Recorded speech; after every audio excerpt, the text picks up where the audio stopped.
আচ্ছা, আমরা খালি চোখে সবসময় যা দেখি সেটাকে আমরা বাস্তব মনে করি, কিন্তু অনেক সময় এমন কিছু অপ্রত্যাশিত ঘটনা বা দৃশ্য আমরা প্রত্যক্ষ করি, তার সঙ্গে ঠিক চেনা বাস্তব জগতের কোনো কিছুরই মিল পাই না, তাই না?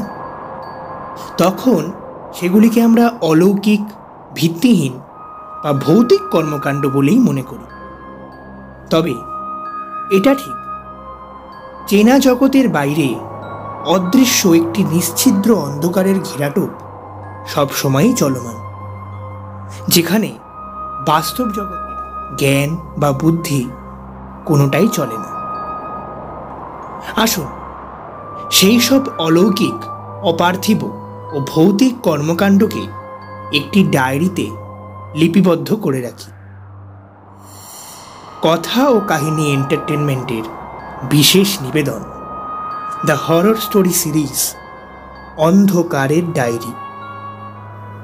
এই ডায়েরির প্রতিটি পাতায় আছে অনেক রহস্যে ঘেরা অলৌকিক কর্মকাণ্ড, যেগুলির কি আদৌ কোনো ব্যাখ্যা আছে? তাহলে শুরু হচ্ছে অন্ধকারের ডায়েরি।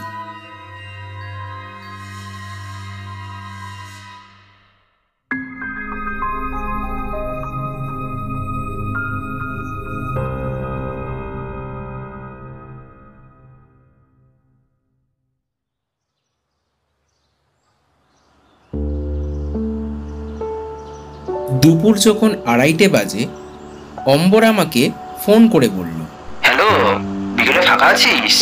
কখন? সময়টা একটু বল। এই 5টা, 5:30। কেন বলতো, কোথাও যাবি নাকি? হ্যাঁ, আজকে একটু বেরোবো। ভুলে গেছিস নাকি আজকে আমার বার্থডে? তাই জন্য একটু বাইরে গিয়ে খাওয়া দাওয়া করবো আসলে।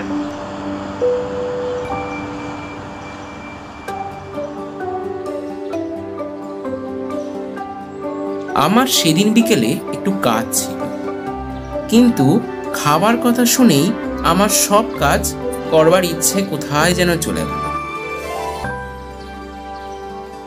বিকেল 4টের সময় অম্বরের সাইকেলের আওয়াজ শুনলাম। আমরা কোয়ার্টারের ওপর তলাতে থাকি, আর নিচে চেনা জানা সাইকেলের আওয়াজ শুনলে পর্দা সরিয়ে একবার দেখি। আমি একরকম রেডি হয়েই বসেছিলাম। শীতটা বেশ ভালোই পড়েছে। অম্বর আসবার সঙ্গে সঙ্গে গলায় মাফলারটা বেঁধে বেরিয়ে পড়লাম। আমিও জানতাম জয়দীপের বাড়িতে যেতে হবে। আমি, অম্বর ও জয়দীপ খুব ছোটবেলার বন্ধু, সুখে একসঙ্গে, দুঃখে একসঙ্গে। আমাদের 3 জনের মধ্যে কোন দুজন ভালো এটা বলা বেশ সমস্যার হলেও অম্বর ও জয়দীপই একসাথে বেশিই থাকে। যাই হোক, জয়দীপের বাড়িতে জয়দীপও রেডি হয়ে বসেছিল। আমরা দুজন যাবার সঙ্গে সঙ্গে সাইকেল নিয়ে বেরিয়ে এলো।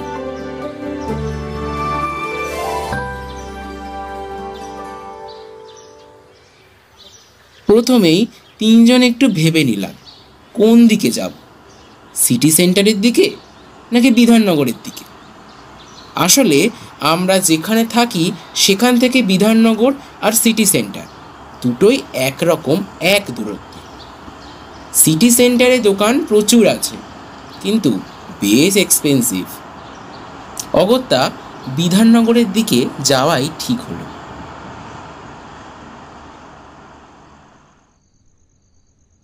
তখন 5:30 বেজে গেছে। আমাদের টাউনশিপের সমস্ত স্ট্রিট লাইট জ্বলছে, আর সেই আলো আঁধারি পরিবেশ ঠেলে এক পা করে আমরা 3 জন মৃদু গতির সাইকেলে বিধাননগর যাচ্ছি। বিধাননগর যাওয়ার 2টো রাস্তা আছে।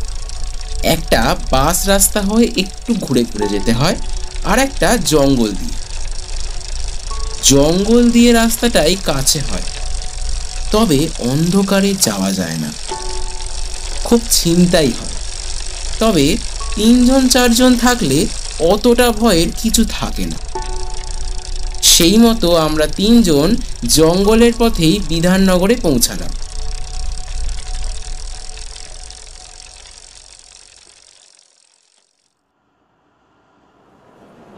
বিধাননগরে একটা দারুণ রেস্টুরেন্ট আছে, সবাই তাকে কানাইদার দোকান বলে। দোকানটার বাইরে গেট আপ সেরকম নেই, তবে খুব সুন্দর সব খাবার রান্না করে। আর দ্বিতীয় কথা হলো একেবারে ফ্রেশ খাবার দেয়। অম্বর, আমি আর জয়দীপ তিনজন তিনটে চেয়ার নিয়ে বসলাম। অম্বর মাংস আর ফ্রায়েড রাইস অর্ডার দিল, তিনজনের জন্য 2 প্লেট। ওটাই তিনজন ভাগ করে নেব। বেশ পেট ভরে খাওয়া দাওয়া হলো। তারপর তিনজন একটু ঘুরলাম। শীতকালের রাত, খাওয়ার পর তিনজনে ঘুরতে ঘুরতে বেশ অনেকটাই সময় চলে গেছে, বুঝতেই পারলাম। আসলে ওই জায়গাতে সময় বোঝাও যায় না। আমরা যে দোকানটাতে খেলাম সেটা ছোট হলেও আশেপাশে বেশ কয়েকটা বড় বড় রেস্টুরেন্ট আছে। তাদের গেট আপ আর বিভিন্ন ধরনের লোক যাতায়াত দেখতে দেখতে সময় সম্পর্কে এতটুকুও হুঁশ রইল না। আর যখন হুঁশ এলো তখন রাত্রি 8টা। আমি প্রায় চমকে উঠেই বললাম, হ্যাঁ রে, এই যে 8টা বেজে গেছে, এবার তো উঠতে হবে। হ্যাঁ হ্যাঁ, এবার যাওয়া যাক। আচ্ছা শোন, আমি কিন্তু আগে ভাগেই বলে রাখছি, আমরা সোজা রাস্তা দিয়েই যাব, জঙ্গল দিয়ে কিন্তু যাব না। কেন রে, ভূতে ধরবে নাকি? ভয় পাচ্ছিস বুঝি? না না, ভূত নয়, ওসবে আমার ভয় নেই, কিন্তু সাইকেলটা আছে না, এটা চলে গেলে এখন আর একটা সাইকেল কিনতে পারবো না ভাই। আরে ধুর, তুই শুধু তো সাইকেল নিয়েই পড়ে আছিস, আর আমাদের যে তো সাইকেলের সঙ্গে 2টো মোবাইলও আছে, সেই বেলা কিছু না, তাই না? চল চল, বেশি না বকে।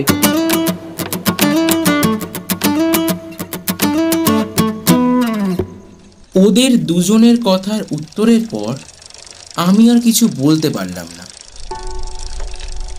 ইচ্ছে না থাকলেও জঙ্গলের দিকে এগিয়ে চললাম। আমাদের তিনজনের সাইকেল আস্তে আস্তে রাস্তা ছেড়ে জঙ্গলের রাস্তাতে ঢুকতে থাকলো। আর তারপর কয়েক মুহূর্তের মধ্যেই সামনে শুধু প্রকট অন্ধকার চোখে এলো।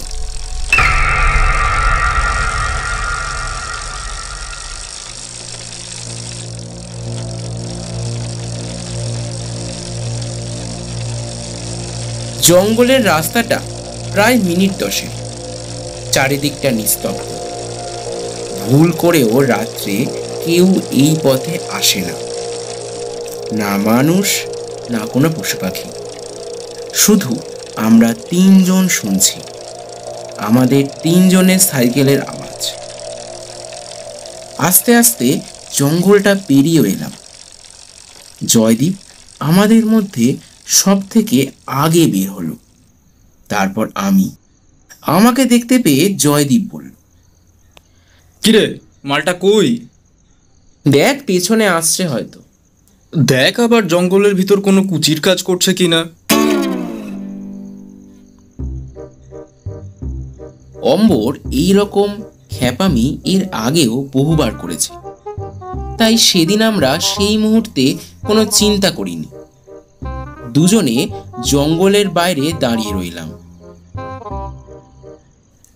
জঙ্গলের বাইরেটা আরেকটা কোম্পানি টাউনশিপের মধ্যে পড়ে। পিচ মোড়া রাস্তা, আলো সবই আছে। শীতের রাত্রে লোকজন না থাকলেও ভয় লাগেনি। কিন্তু 10 মিনিট পেরিয়ে যাওয়ার পরও অম্বর এলো না দেখে আমি বললাম, কিরে, এতক্ষণে এলো না, কি করছে বলতে ভেতরে? সেটা তো আমিও ভাবছি রে। কোনো বিপদ হলো না তো?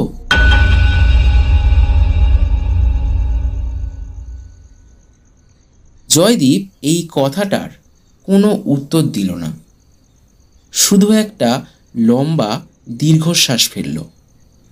রাত বাড়ছে, সেই সঙ্গে পাল্লা দিয়ে বাড়ছে ঠান্ডার প্রকোপ।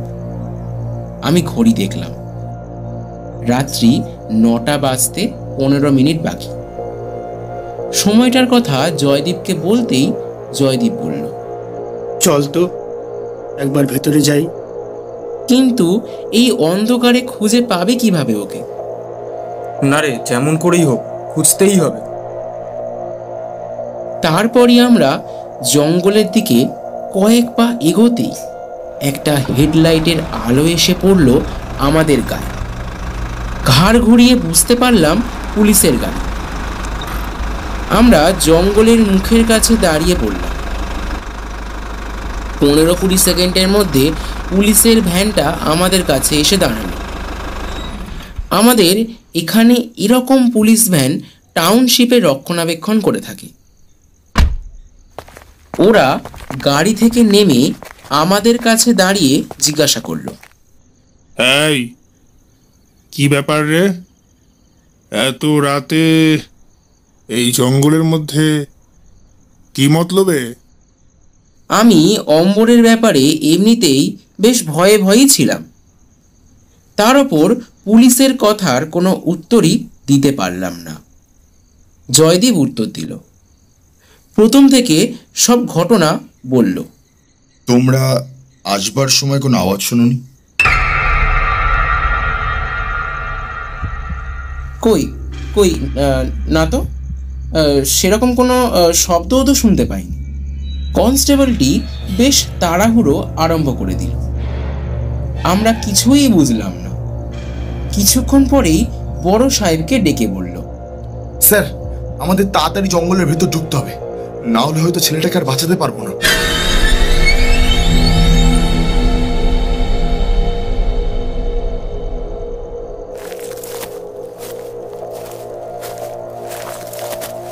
সবাই জঙ্গলের ভেতর ঢুকলাম। তারপর চলল জঙ্গলের এই প্রান্ত থেকে সে প্রান্তে খোঁজা।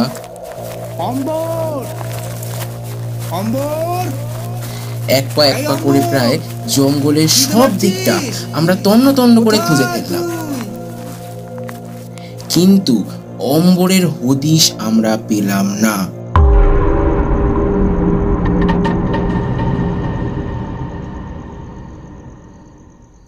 কি ব্যাপার বলো তো? তোমরা সত্যি বলছো তো, নাকি এমনি এমনি আমাদের এই জঙ্গলের ভেতর ঢোকালে? জয়দীপ উত্তর দিল, না স্যার, আমরা সত্যি কথাই বলছি। স্যার, ওই দেখুন গাছের তলায় ছেলেটা বসে আছে।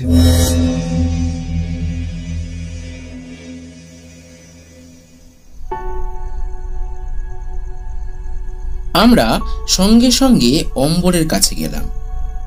অম্বর তখন সেন্সলেস। আমি, জয়দীপ আর কয়েকজন কনস্টেবল ওকে ধরে ধরে পুলিশের গাড়ির কাছে নিয়ে গেলাম। অম্বরের সাইকেলটাও পাশে পড়েছিল। পুলিশের জিপের ভেতরে অম্বরকে শোয়ানো হলো। চোখে মুখে জল ছিটিয়ে দিলেন এক পুলিশ কর্মী। অম্বরের আস্তে আস্তে জ্ঞান ফিরল। তখন চোখে মুখে আতঙ্কের স্পষ্ট ছাপ।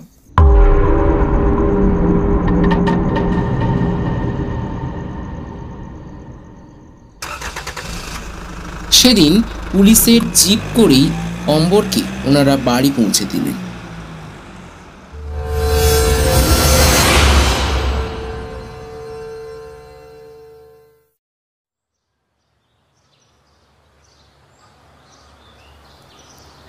দুদিন পর অম্বরের বাড়ি গেলাম। অম্বর তখন শুয়েছিল। চোখ মুখের আতঙ্কটা তখনও পুরোপুরি যায়নি। আমরা দুজন যেতেই অম্বর বলল, কাল পুলিশ এসেছিল, সব কিছু জিজ্ঞাস করলো। সেদিন তোর কথা শুনে ঘুরে ঘুরে এলেই ভালো হতো রে। এই বিপদটায় পড়তে হতো না আর আমার তাহলে।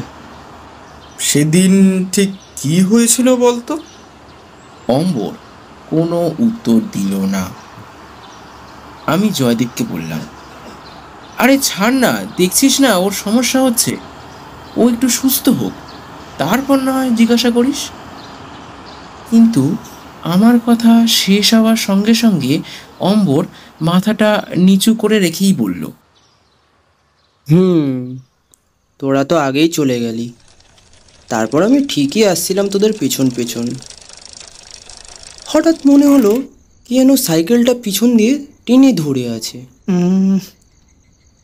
এ কি, পেছন থেকে কে টেনে ধরো সাইকেলটা? ধুর। অমনি আমি এই, ঘাড় ঘুরিয়ে পিছন দিকে তাকালাম, কই? তবে কিছুই দেখতে পেলাম পাচ্ছি না। না তো।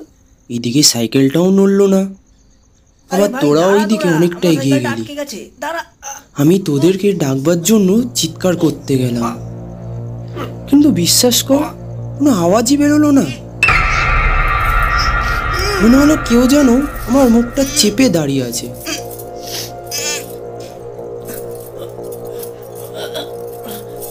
আমি সাইকেলটা কি হয়েছে দেখার জন্য বসলাম। তখনও মুখের মধ্যে ভালো মতো আমি চাপটা অনুভব করতে পারছি। আচমকা কে যেন আমাকে জোর করে মাটিতে শুইয়ে দিল। আমি কোনো রকম বল দিতে পারলাম না, শুধু কিছুক্ষণ পর আমার চোখের সামনে একটা কালো হাত নড়তে লাগলো।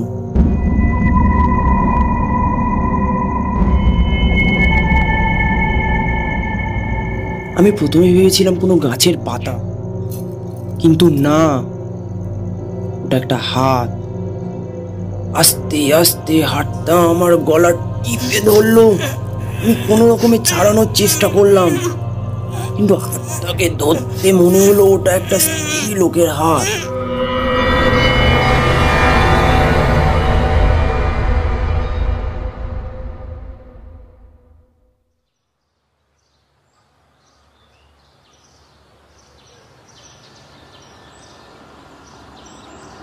তারপর আমার আর কোনো কিছু মনে নেই।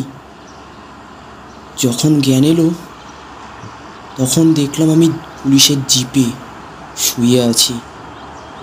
অম্বরের কথা শুনে কিছুক্ষণ পর জয়দীপ বলল, হ্যাঁ রে, তুই কি কিছু অনুমান করেছিস? কোনো চোর বা ডাকাত বা অন্য কিছু? আমিও তাই ভেবেছিলাম, কিন্তু আমার সাইকেল, মোবাইল কিছুই নিল না কেন? সময় তো অনেক ছিল।